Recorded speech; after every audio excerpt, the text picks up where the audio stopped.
temps est une bête contre qui nous luttons. Cette phrase qu'on pourrait attribuer à Nietzsche résonne étrangement avec la série Dark. Le voyage dans le temps est un piège, un cycle qui enchaîne les personnages à un destin dont ils ne peuvent s'échapper. Mais ce qui rend Dark si unique, c'est justement sa manière de tordre la perception du temps pour bien comprendre qu'il faut abandonner l'idée du passé qui mène au présent puis au futur. Dans Dark, le temps n'est pas linéaire, il est une boucle, chaque événement est à la fois une cause et une conséquence. Jonas devient Adam tente de briser le cycle, mais ses propres actions le renforcent. L'élément clé ici, c'est le concept du déterminisme temporel. Tout ce qui s'est produit doit se produire et se reproduira inévitablement.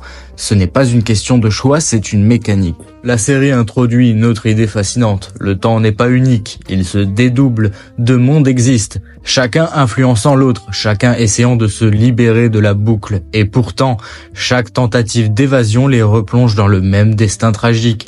C'est là que la lutte contre la bête du temps prend tout son sens. Les personnages croient pouvoir contrôler le temps, le modifier, mais ils découvrent que le simple fait d'essayer fait partie du cycle. Nietzsche parlait de l'éternel retour, l'idée que chaque instant de notre vie est condamné à se répéter éternellement. Dans Dark, c'est une réalité implacable. Chaque décision, chaque choix n'est qu'une pièce d'un engrenage déjà en mouvement.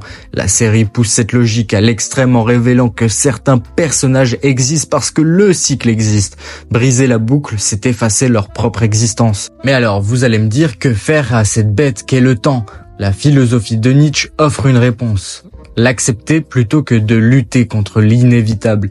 Il propose d'embrasser l'éternel retour, de vivre chaque instant comme s'il devait être revécu infiniment. C'est une manière de reprendre du pouvoir sur le temps, non pas en le modifiant ou en le dominant, mais en choisissant d'y trouver un sens. Dans Dark, la seule échappatoire au cycle est de remonter à l'origine, au point où tout a commencé. Comprendre que le temps est une prison ne suffit pas. Il faut comprendre pourquoi la prison a été construite. La série nous montre que le véritable voyage dans le temps n'est pas dans les machines ni dans les portails, mais dans la compréhension de ce qui nous lie à nos propres choix. Le temps est une bête contre qui nous luttons, ça vous le savez maintenant. Dark nous a montré à quel point cette lutte était vaine, mais si le temps est une prison, alors il faut comprendre ce qui la compose. Une prison a des murs, des couloirs, un gardien. Dans Dark, la grotte joue ce rôle. Ce n'est pas juste un passage entre les époques, c'est un symbole, celui du labyrinthe, de l'inconscient, du destin déjà tracé. Chaque personnage qui entre dans la grotte croit pouvoir choisir son chemin,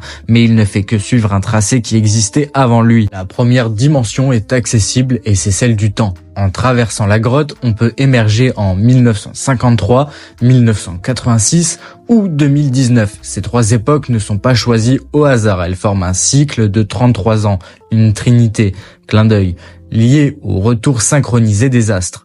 Dans Dark, le temps suit ce cycle cosmique où chaque période est une répétition altérée de la précédente.